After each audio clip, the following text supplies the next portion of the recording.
Presented by McDonald's of Glasgow, it's time for the Brown Sports Bag. From the heart of the Barrens, a weekly local sports machine. Alongside John Butler, here's your host, James Brown.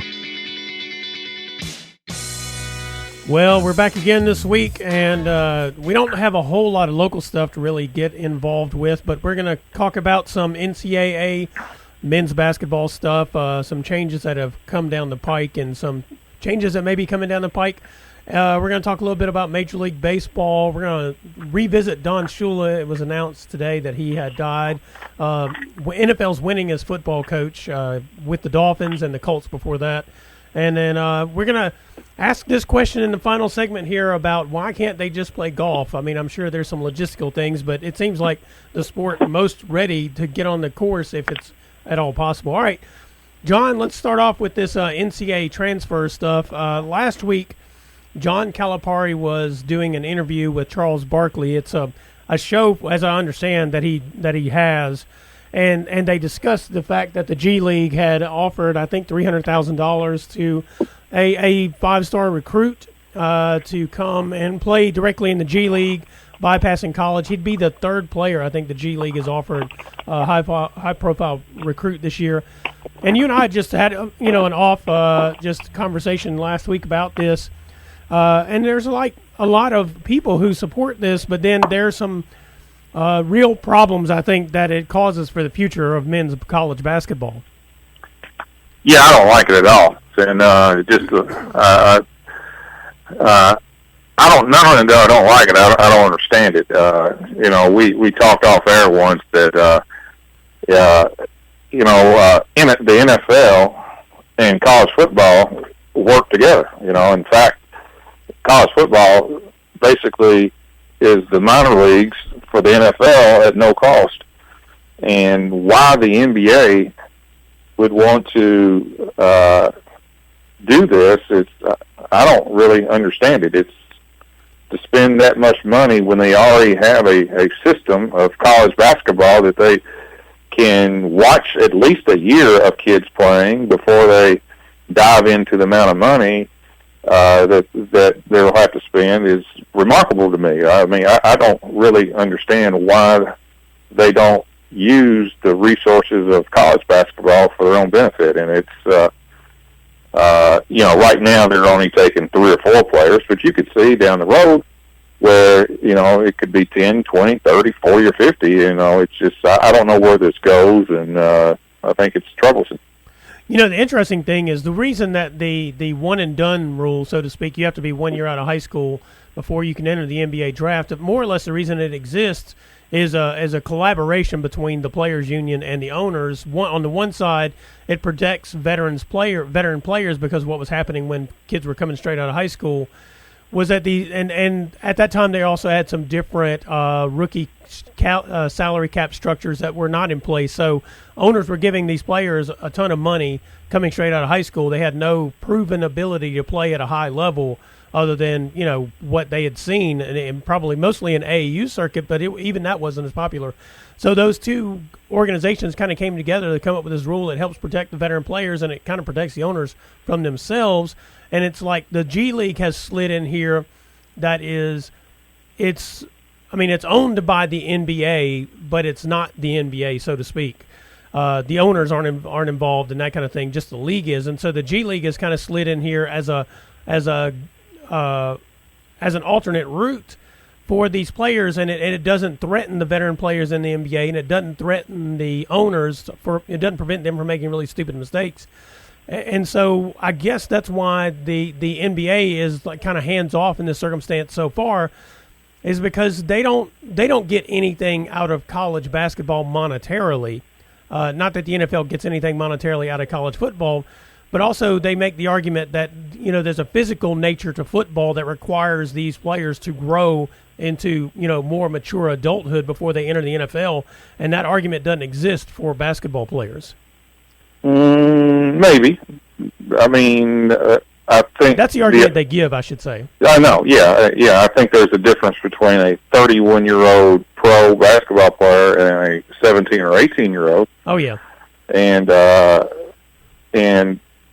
I think the I guess the bottom line is I just do not understand how it could possibly hurt somebody to go to college for a year, and even if your dream is to play in the NBA, to be actually coached and structured with Bill Self or John Calipari or Rick Pitino. I just don't understand how that could possibly hurt a young man. That's what, I'm kind of tired of hearing that, that these people are being taken advantage of. Just ask a normal person who has a kid going to college, would they like to have their college paid for? Oh, yeah. And that's where I'm just, I'm puzzled about, these kids are being taken advantage of. I don't see it that way at all. I mean, are there occasional kids who could probably profit and take advantage, maybe more if the rules are relaxed? Yeah, probably. But for the most part, I think it has benefited 99% of the players who are even in the pros to this day who went to college. For every LeBron James who comes straight out of high school and has a successful career, there is an Eddie Curry or someone of that nature who never really pans out. And the thing is that I'm of two minds about this in some ways. Okay, one thing is I believe in the idea that if you have the talents and the abilities and you can go and do something, your age should not be a determining factor, and the path there should not necessarily be preset in such a way that you can't take advantage of it, early on in life. But at the same time, I do support the idea that college basketball is an important part of the athletic landscape, the sports landscape in the United States. But so I'm of the idea that if a player believes that they can do something, and you hope they're getting good advice, and that's one thing that we have no control over is who is advising these players. But if they can get good advice and they don't feel like an academic path is the thing for them, meaning they're just not interested in school, they're not interested in college, but they want to be able to go ahead and pursue their profession, they should be able to do so, and there should be a path for doing that. But that should not preclude them from deciding also that perhaps college is a thing for them, whether or not they're participating in sports. And maybe, but it doesn't necessarily preclude them from being able to participate in sports. Because the thing is right now is there's money involved in these players going to schools. The money may or not be coming straight out of a coach's pocket or straight out of the university, but it's getting to them some way. And the only way to clean it up, to me, is if the players are making decisions based on their actual goal, whether it is to play basketball in college or to be a professional basketball player. And those things don't have to be the same. I'm not disagreeing that they're going to get better coaching out of somebody like Calipari or Coach K or many other college coaches who are teachers first. That's going to benefit them in the long run, but not everybody is made for school. No, but how come it works in football? That's that's what I would say. It works in football. You can't tell me every kid that's playing high-level Division I football is made for school. I'm sure a bunch of them don't want to go to school either, and they would like to directly go to the pros, and it's more risky to your future career playing football. I mean, to be perfectly honest with you, health-wise and so forth, yet remarkably, those kids survive and eventually have to go to school for a couple of years before they declare pro, and they make it. I just think yet a basketball player can't, and that's just where I think it's a little odd and so forth. Yeah, I don't disagree with you at all on that point, but I would say this: basketball has always had sort of alternate paths that people could pursue. Well, I say always, at least over the last 30 years, and when I say alternate paths, I mean beyond, outside the scope of school itself, where they could go and play AAU or they could play organizations like that. And football just has not. Football does not seem to be a sport that lends itself to building a structure like that, and so that's why this model seems to work. I agree with that. There's just not the alternatives. But the NFL is so rich. If they wanted to, if they just got tired of college football, they could just start their own 18 to 21-year-old league if they want to, and just pay people to play there. Yeah, I don't think they want to take on that liability or that cost, though. I mean, if you don't have to, then you don't do it. And that's the point I was making the whole time with college basketball. That's why I don't understand why the NBA is doing this. That's what You would think they would work together for the betterment of the game in general, because the better players that they get, I don't care who. I just really believe they're going to be better coached probably in college than whoever they put in charge of this developmental team. So, but we'll see how it plays out. It's part of it is the NCAA is at fault too. I mean, they have completely screwed up in a lot of ways the athletic system over the last so many years in terms of a lot of things they've done. That has not helped. They have a terrible image, and they're easy to pick on, well deserved at times. And their enforcement power has been pathetic, and so they don't have a lot to stand on themselves. Well, and I think that's part of the thing when it comes to men's college basketball. As you talk about the enforcement efforts of the NCAA, it appears to be arbitrary in some circumstances. You can't, like, you look at two circumstances and you say, well, that's an apples-to-apples comparison of a violation, but the NCAA's response to it seems to be like they were looking at apples and oranges. And it's hard for us on the outside to look at these decisions sometimes and say, oh, that was a good choice. And so when you have players who are looking at the possibility of, I guess, signing, say, with Louisville, just off chance, and you don't know what the past is for that organization, or there's an investigation, and you're like, okay, if I go there, I would like to have the opportunity with these other people to play for, a conference championship or national championship, that kind of thing. But if they're under some sort of penalty, then it may not be the case for me. Why am I going to spend my time there playing basketball when I could just go ahead and get paid and play? And I don't know if that's an actual factor in decision-making, but I'm sure it's one of those things that sticks in the back of a player's mind if they're not as interested in school as they are in the sport itself.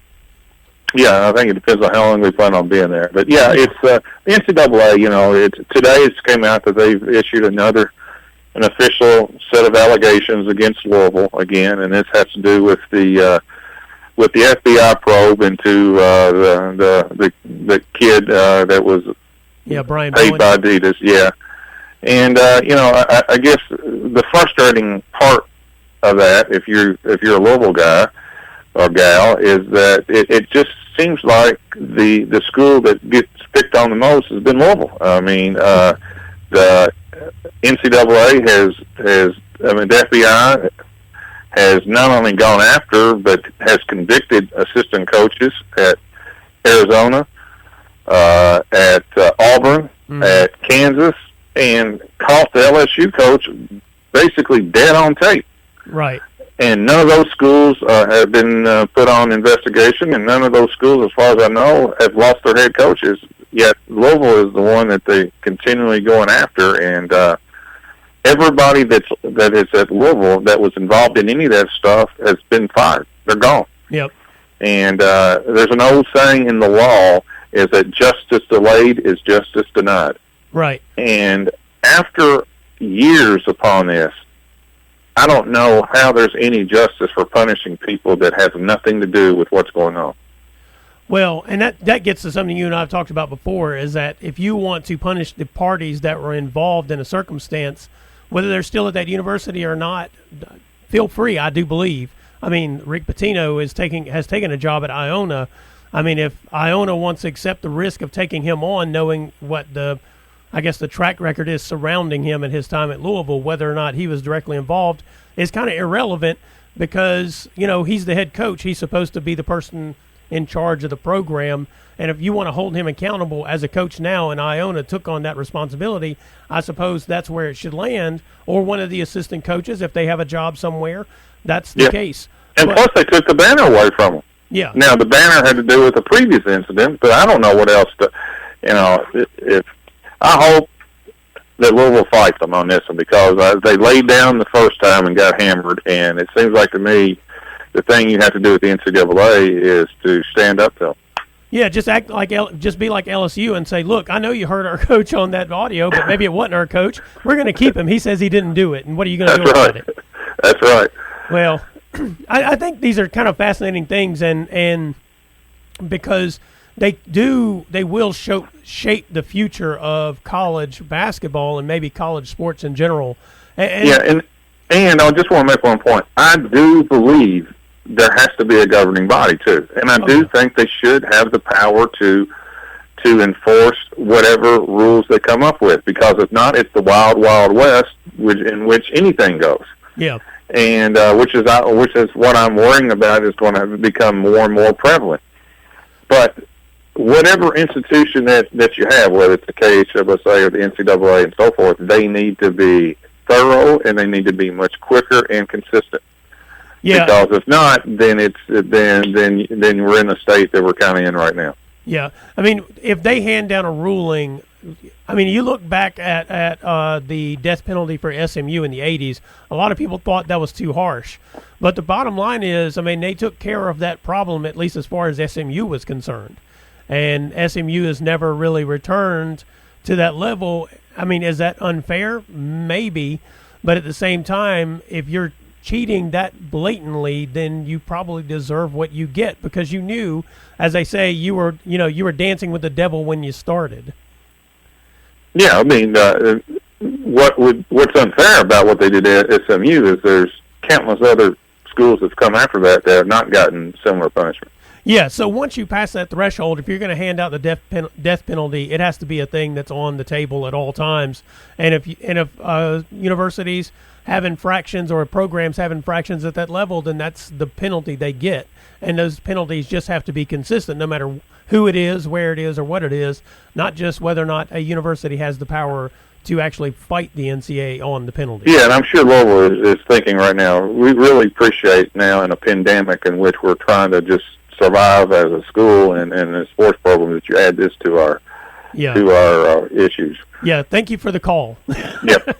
All right, this is Brown Sports Bag, brought to you by McDonald's of Glasgow. We'll be right back. Presented by McDonald's of Glasgow, it's back to the studio with James and John, the Brown Sports Bag.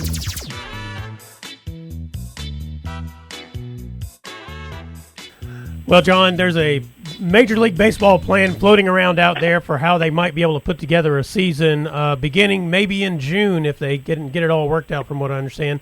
But before then, there will actually be baseball on television. I think it starts tomorrow, and it's the Korean Baseball Organization. It's going to be on ESPN. From what I read, they worked out a contract, and I guess good for them. I mean, it'll be something to watch. Yeah, I'm glad. That's daggone. I mean, I'm not in charge of things, but somebody's got to start doing something. I mean, somebody's got to play. I mean, it's right. You would think baseball would be one of the sports. I mean, it's not a contact sport. Yeah, You're Pete Rose outside. isn't in the league anymore. Do what? I said Pete Rose isn't in the league anymore. Yeah, I mean, the collisions at the plate. You're right, but it's not a contact sport, and it's. I think the only issue with baseball, I would think, would be just some of the travel issues. You are together as a team in that part, but I think certain things can be worked out, and I think they should be able to play, put a mask on, and play. I think is it risky? Maybe so, but that's there's a lot of risk in life, and I think it'd be great for the country, and I think it's also important too. Yeah, what's interesting about this is basically what they would do is they just kind of this year blow up the whole nature of Major League Baseball and create 3 10-team divisions. That would be East, West, and Central. And from what I was reading, the idea would be that basically they would play within those regions. I don't know how they would work out the playoffs and all. I didn't see anything about that being the discussion. I guess the first thing they have to do is figure out if they can play and that kind of thing. I think 2 things are critical, though. One is whether they have the ability to test on a routine basis the players and the staff that's involved with these teams. And I guess that also means like stadium staff and that kind of stuff. And they would try to limit like the travel, like I said, they wouldn't be playing as much between each other because they would want to limit the travel across country and out of their particular area so that they could cut down on the possibility of contact with the COVID virus. Yeah, and I think all that's manageable. I'll be honest with you. And they also have to have a plan in case somebody does get it. Mm-hmm. What does that mean? Just going to shut down everywhere, or or can the different regions still play and things like that? And which I think they can. And I'm hopeful. I'll be honest with you. And like I said, I think it'd be good for the country as well. I mean, people, I think, want to see some things, gives people to look forward to, and it'd be good for the economy in sense of the hotels and things like that. At least the players will be traveling and using some of those things and and so forth. And somebody eventually is going to stick their toe in the water and try it and see how it goes. And more and more of the country is starting to gradually open up. And I will say before colleges or high schools take that risk, they're probably going to have to see the pros try it first.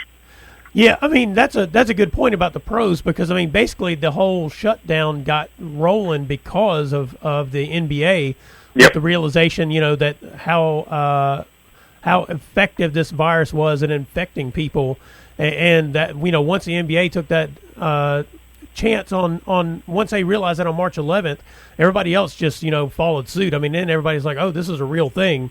And so I guess that's the same thing with Major League Baseball. If Major League Baseball can figure out a way to open up, it kind of sets a parameter by which others can watch and see what they can do, what they can accomplish to get their sports started at college level, other professional levels, and down to the high school level. I agree 100%. And it just looks like to me baseball is a sport that, I don't know, it seems to me relatively safe. I mean, that's just, it's not a contact deal, and it's played outside, and, you can put the mask on and still perform. Outside of the immediate travel, but I think they could probably, for a 30-team traveling party, they could probably afford 2 buses, put 15 on a bus where you separate people, things like that. Mm-hmm. I think it's doable, but somebody's got to jump first because until somebody goes first, then everybody else is going to kind of hold back. And I know it's not an easy call or anything like that, but I do think it's important for our country. I've said that a couple of times that we start to see some returning to normal. Yeah. Real quick, let's have a little fun with this then. All right. With this plan that I saw, and I think I sent this to you. So in the East, we'd have the New York Yankees and the New York Mets, the Boston Red Sox, the Washington Nationals, the Baltimore Orioles, the Philadelphia Phillies, Pittsburgh Pirates, Toronto Blue Jays, Tampa Bay Rays, and Miami Marlins. I don't know. I think I saw they'd like to try to play about 144 games. I think that was the number that I saw. So that wouldn't be too much less than a regular season. 18. Yeah, in total. So if you look at that division right there, the East, who would you like out of that one? Well, the obvious is the Yankees, right, and the defending champion Washington Nationals are two that just jump out at you. Washington lost a really good player, a third baseman that was really good last year, but those two just flat out jump out at you. I think this might be pretty interesting, too, when you have the Yankees and the Mets basically getting to play each other and it actually counting for something. Now, I think that makes things interesting in New York. Whether the fans can be at the games or not, I'm sure they'd figure out some way to broadcast them effectively so that all the fans could get to see the games. Well, yeah, and that's the trouble area, too. That division is where most of the major cases have, it's the New York, Boston. That is the area that has hit us the hardest. So whether or not they can play in their respective states, and that's the other kind of the question mark with all these leagues, because it's not so much the leagues are making the decision, and oftentimes it's the governors. Yeah, right. So there may be compromised on the Yankees and Mets may not get a chance at start to play in New York. They have to go somewhere else, but.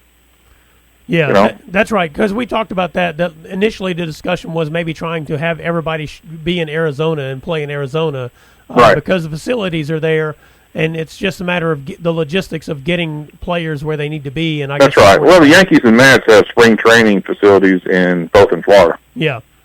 So there's that part, But back, so back to the interesting thing. So then the Central here would be the Chicago Cubs and the White Sox. Kind of the same thing there with the Yankees and Mets. It'd be interesting to see them play each other on a routine basis where it really matters for something. Got the Reds. Yep, got the Reds. It'd be the Brewers, Milwaukee Brewers, St. Louis Cardinals, Kansas City Royals, Cleveland Indians, Minnesota Twins, Atlanta Braves, and Detroit Tigers. All the good old Midwest. Yeah. I'm beginning to believe maybe they should just do this forevermore. Yes, the good old Midwest right there. Well, you got to like the Reds. They've made a lot of big positive moves, and of course, everybody has been saying the last 3 years they've been on the verge, and but this year they look closer than they've ever been. So that's not the hardest of the two divisions at all, to say the least. Yeah. I think that would be pretty interesting. I mean, because like we've discussed, the last 3 seasons, I think it is, the Reds have either been able to hit the ball or they've been able to pitch, but they haven't been able to do both in the same season so far. Yeah, and they've gotten off to some of the worst starts in history where they can't even, there's no chance to come back. So, yeah, I mean, that's, I would think the Reds would be in a pretty good position in that division. Yeah. And then the West would be the Los Angeles Dodgers and the L.A. Angels, the San Francisco Giants, I guess that's the Anaheim Angels. But anyway, the Oakland Athletics, San Diego Padres, Arizona Diamondbacks, Colorado Rockies, Texas Rangers, Houston Astros, and the Seattle Mariners. Yeah, well, 5 of those teams are in California, and they may have to be relocating. Yeah, they might have to all move to Arizona. Yeah, even though their state has not been bombarded by cases, but they've been really, really, really tight in terms of restrictions. So it remains to be seen. They may have to go to Arizona. Yeah, well, San Francisco was one of the early hot spots, and I think that's had a lot to do with why they basically just locked the state down, was because they had the opportunity to see what was, at that point, was happening in New York and Washington, and maybe Gavin Newsom, the governor there, was like, I'm going to do everything I can to stop this. Maybe he's gone overboard, I don't know, but nonetheless, as you pointed out, they haven't quite popped off like you would expect California to. Right. Well, I like the Dodgers. I mean, they've been on the verge. They've been in the World Series, I think, 2 out of 3 years, and they got Mookie Betts from Boston, so they are really poised to be an extremely good team this year. Houston looks like, to me, will take a step back just in terms of course, all the negativity that came to them has kind of subsided because of the virus has kind of taken away a lot of the anger that a lot of the baseball people had against them. So it remains to be seen how they do, but yeah, I like the Dodgers. I tell you what, maybe the Houston Astros, nobody is happy about the circumstance we're in, but if there's any group of players that might be okay with the fact that the season didn't start on time, would be the Houston Astro players who were not on those World Series teams that knew that these beanballs were coming at them as soon as the season got going. Well, in this state that we're in, it seems like cheating by hitting trash cans to alert the pitcher is not quite the world scandal as it would have been 3 months ago.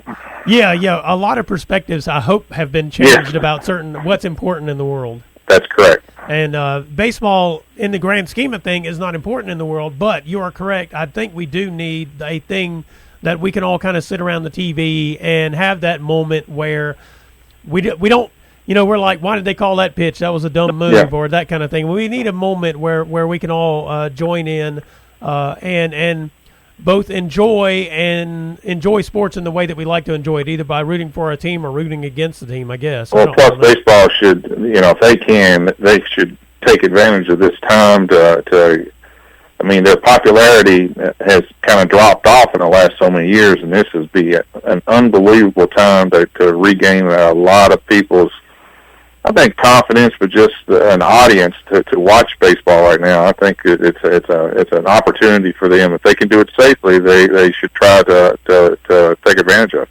Yeah, baseball is being a slower sport in terms of watching and viewing and then in action.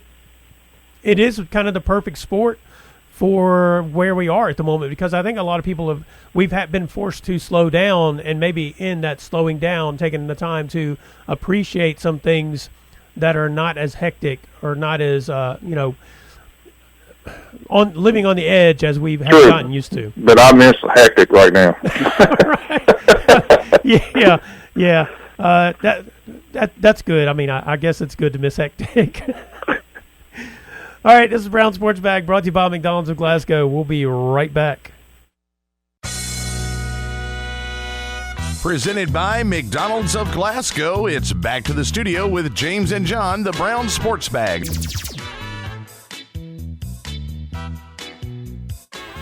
Well, John, as I mentioned on the lead-in, it was announced this morning that Don Shula has died. He was a coach of the Dolphins for a long time. He was a coach for 33 years.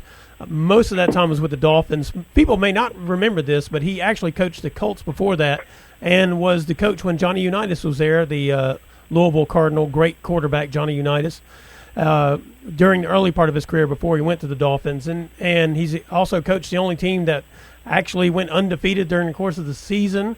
The Patriots had a chance to beat that out, but the Giants blew it for them. And then, he was 65 when he retired. He posted 328 wins. He's the all-time winningest coach in the NFL. And number 2 on that list is George Halas, who had 318 wins. He's coached 40 years, most of those years with the Bears. And then number 3 on the list is Bill Belichick at 273 wins. He's only been a coach for 25 years. He coached, I think, 5 years for the Browns. Then he was not a coach for 5 years before he got the Patriots job. And I'll tell you this, growing up, I was a Rams fan, but the first team that I really liked was the Miami Dolphins because I just loved running football, and that's what they did with Larry Zonka and Jim Kick and those guys. I mean, they were just outstanding, and I just loved that type of football. And Morris. Yeah, Mercury Morris. That's what I fell in love with, was that type of football. Is there anything about Don Shula that stands out to you? He just seemed, to be very classy, under control. And of course, was it the '73 team that went undefeated? Is that his team? Oh, yeah. Bob Greasy, I think, was the quarterback and so forth. And in fact, they remained undefeated, and they had a backup quarterback. I think it won 4 or 5 games for them during that period of time because Greasy got hurt. Right. But he just seemed, always just kind of under control. Of course, he was also the coach of Miami when Dan Marino was there, too. That's right. And they could never win the Super Bowl, but he evolved over time. I think that's what good coaches do. Back when he had the undefeated team of the 70s, they were primarily a running team, as you say, with Larry Zonk and those guys. I mean, they probably didn't throw it 15 times a game, and then he evolved later on in the 80s into the early 90s with Dan Marino, in which they would throw it 40 to 50 times a game.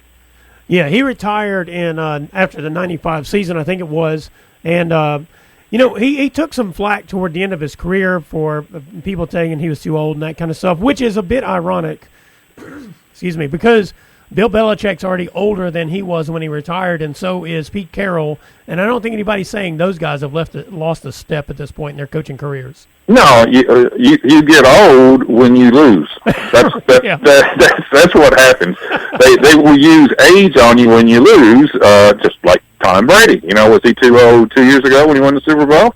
MVP of the Super Bowl, by the way. And then all of a sudden, 1 year later, he looked old. And it's the same thing. Belichick will be an old coach as soon as they start losing games. And people are fickle, and oftentimes we are results-oriented. So after the result, then we go back and pick apart, why it happened, and most of the times it's wrong.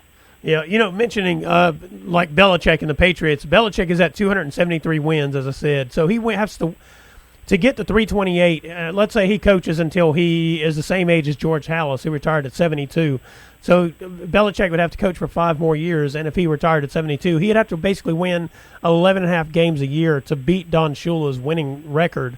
And I don't know that he can do that because, we're entering a new era. We're going to see whether or not Bill Belichick can actually win without Tom Brady and vice versa for that matter. Well, yeah, he can win without Tom Brady. Now, I don't know, can he win Super Bowls, and can he win at the rate without Brady? No, but he can definitely win without Brady. It's just, at what level and so forth is the question. It's, who knows with the new quarterback? Is he half as good as Tom Brady. Well, we don't know that. And one thing that Belichick has always been able to do is to adapt. You know, he came in as a defensive coordinator, and everything was defense. And there have been times during the Tom Brady era they were prolifically offense. You know, so he's very adaptable, and you know, I think he's the best coach of all time in any sport, personally. Yeah, I mean, I guess the thing that'll be interesting. Well, back to this: can he win without Tom Brady? He has. He won with Matt Castle. They went 10-6. They missed the playoffs, but that was not. They didn't have a bad record. Right. They got off to a rough start because, you know, they were without Tom Brady. Right. Then Tom Brady missed 4 games. I think they went 2-2, and they had, you know, patchwork offense basically without Brady. Whenever he was out because of the suspension for the Deflategate business. Right. So, I mean, Belichick's proven he can win without Tom Brady. But like you said, can he win Super Bowls? I guess we shall see. When I was going through the coaches who had a chance to beat Don Shula's record, I came up with Mike Tomlin with the Pittsburgh Steelers because I think he's been a coach for 15 years already. He's only 47 years old. He's got plenty of time, and the Steelers are not an organization that's about getting rid of coaches. I mean, they keep them. That's exactly right.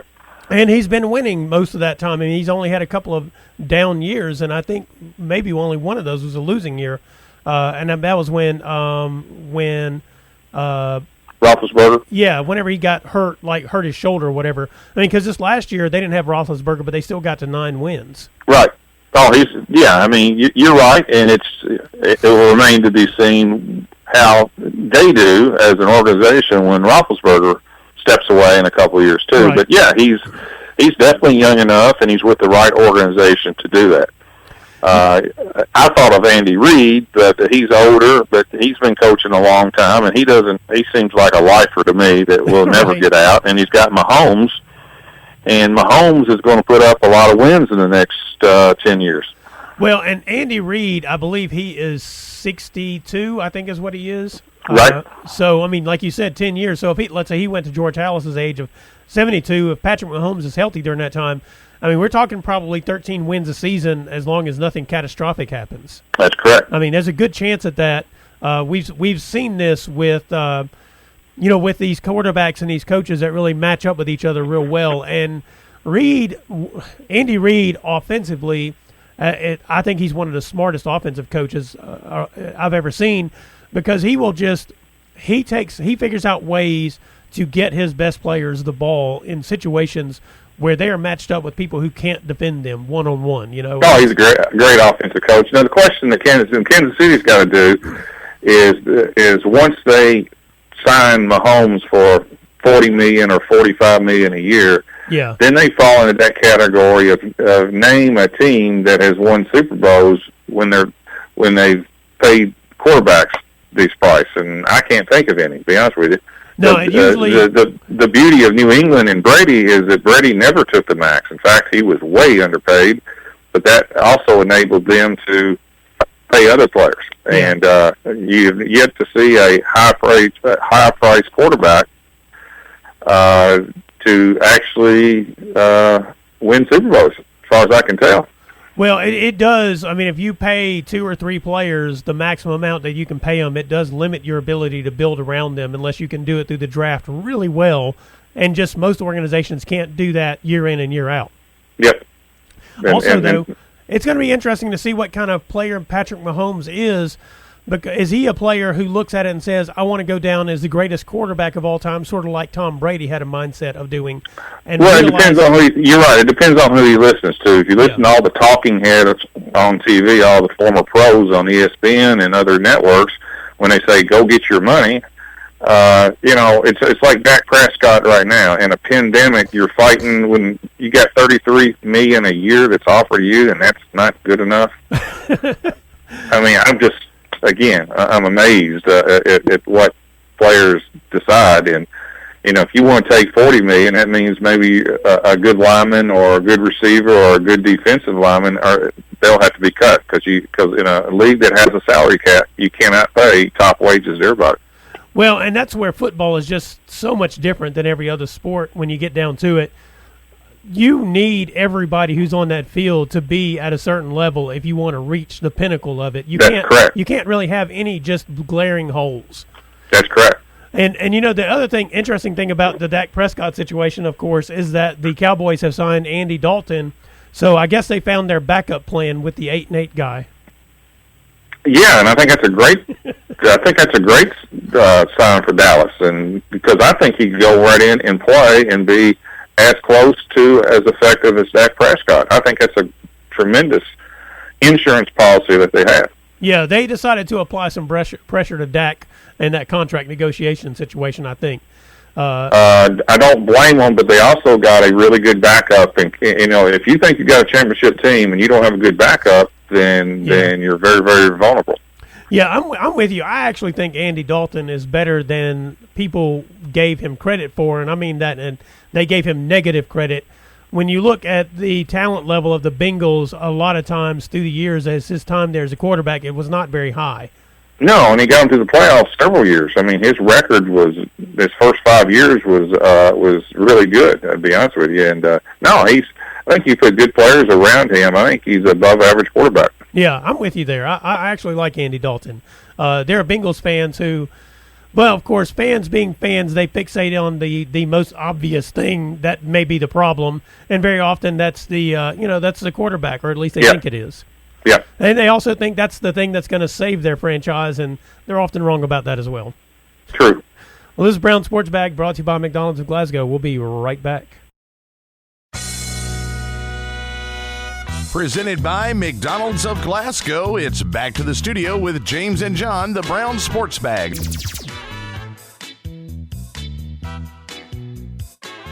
Well, John, the other day when you and I were just chatting off air, you asked what I thought was a very pertinent question. Why can't they just play like suddenly I can't think of the name of the PGA. Why can't the Professional Golf Association get out there and play some matches? And there's got to be some reasons, and maybe it goes back to the dipping your toe in the water and seeing what happens kind of situation. I don't know. I guess, or maybe I'm sure it's some travel. Of course, a lot of the pros live in Florida, and there's some production people that that cameras and all that other stuff. I'm sure is maybe a slight issue or whatever. But and you've had like Roy McIlroy who says he didn't want to play with that people, blah, blah, blah. But, golfers are independent contractors. It's right now, if you put up a tournament and money and say we're going to play in Florida and you got to be tested before you come here or you got to have temperature checks, I don't think you'll have any trouble getting 100 golfers. And I think it would be a tremendous success. And I'll say the same thing with tennis. Now, tennis is another game. It's amazing to me they're not playing. And I know there's a lot of international stuff with tennis, but there's almost zero contact in tennis. In fact, there's a net that keeps you away from the person you're playing against. And it's played outside. I think there's areas that you could do that too. It's you got to get over but there's so much money in these sports too. A lot of these guys have private planes and so forth. I think that maybe has something to do with it. You talk about the money side of it, and the independent contractors. I don't mean something to do with why they're not playing. Something to do with the players themselves. In golf, we know the big dollar, high name golfers, but there are literally thousands of professional golfers who play on the web.com tours and things of that nature, who are not able to play. And basically, if they don't play, they don't get paid because they may have some endorsement contracts, but that's not really how they're making their money. They're making their money by playing the game. Well, and as Patrick Ewing said back in the 80s, too, about when there was a player strike in the NBA, maybe it was the 90s, he said, players we make big money, but we also have big expenses. Right. Yeah. I mean big mortgages, big mortgages, a lot of cars, and so forth. Yeah. Well, and you talk about tennis and golf especially. I mean, they each have golf coaches. They have caddies. We've seen some of this where some of the golfers who are able to, continue to pay their caddies even though they're not able to play or take care of their caddies and that kind of stuff. And they have trainers and they have all the secondary staff that they are their own little micro economy. True, they do, but they don't have to travel with them either. do you have to have an entourage everywhere you go? Probably not, unless you're on the show Entourage. Then I guess you do. It's correct. Can you just show up and play, and put your clubs in a cart and play or something? I mean, I think sometimes we make it a little bit overcomplicated. It's to me, the only issue that I would have if I was running the sport would be the TV and the camera people and all the production. That would be a bigger issue than a player catching it, because I can't really. I mean, that to me, they'd be very safe. I think you just hit on the actual biggest problem, and that is all the production stuff that goes around professional golf, especially because, again, we talk about the money that is in college sports or even professional sports like the NBA and the NFL and whatnot. That has nothing to do with fan support. It's all about the TV dollars and advertising that drives those TV dollars. And that's the same thing with these sports like golf. I don't know about tennis as much, but definitely when it comes to golf, that's a huge part of the money itself, is whether or not it is safe to actually broadcast the events. And how are you going to figure that out? What are the logistics that go into that when you talk about people who have to be back at studios, monitoring cameras, flipping from player to player. You have all these camera people, all the equipment people that are related to that. So it can't possibly be about the game. It seems like they're willing, because aren't we going to start broadcasting South Korean baseball? Well, but that's the South Koreans' problem. That's not ESPN or our problem, right? I guess, but it can be done. Yeah, it can be done. They're a little further ahead in the delineation of the curve, though, than we are, on a national sense. But yeah. I'm with you in the fact that can the golfers get out there and play? I'm sure they can figure that part out. That's probably the easy part. I think so. I agree. And that's probably the same thing for tennis. It just proves, I think, a lot of the sports shutdown proves not for the NFL and the NBA and that kind of thing, but for baseball and for golf, for tennis, these non-contact sports. It proves how much of an impact the television, how are we going to broadcast this, probably has on them being able to play. When I say play, not actually play the game, but play the game so that you and I can watch it as fans. Yeah, and that's why I think we're close, but like I've mentioned, and we've mentioned several times, somebody almost has to go first, and it has to be in a state where the government in that state is open to it, and that's right now it's Florida and the southern states and some of the Oklahoma, Arkansas, those areas would probably be the area, and Florida just jumps out at me as a place probably most willing to take it. Yeah, I look forward to us having the opportunity to see sports. And if anything, I think that the audience who listens to this show has learned today, it's this. There's so much more to sports than what goes on the field. And, I mean, everything we've talked about today has had a lot to do with that particular point. Yeah, like hope. And, I mean, it does so much for people just to look forward to things and hope and inspiration and things like that. I think sports will come out of this in really good shape in terms of people's appreciation of what it does for people's lives. Yeah. And to that end, I've got a little project I've been working on for the 104thescore.com site. The last year that I full-time covered prior to this year high school sports was the 2005-2006 school year. I covered sports through the years after that, but the last time it was my primary job was that year. And that was a pretty significant year. That was the year that Monroe County entered the 15th district and changed the dynamic, at least on the girls' side, quite a bit. We had several. Barron County's soccer team, boys soccer team, won its first ever district game. That was when it was the 8th district and still had Bowling Green and Warren Central in the district and that kind of thing. Maybe Greenwood was in there as well. And so that was a pretty significant thing. It was a crazy good basketball season. So go to our website and check that out, 104thescore.com. I'll be doing that over the next couple of months as we get ready for the fall sports. John, thanks for joining us today. This is Brown Sports Bag brought to you by McDonald's of Glasgow. We'll be back next week.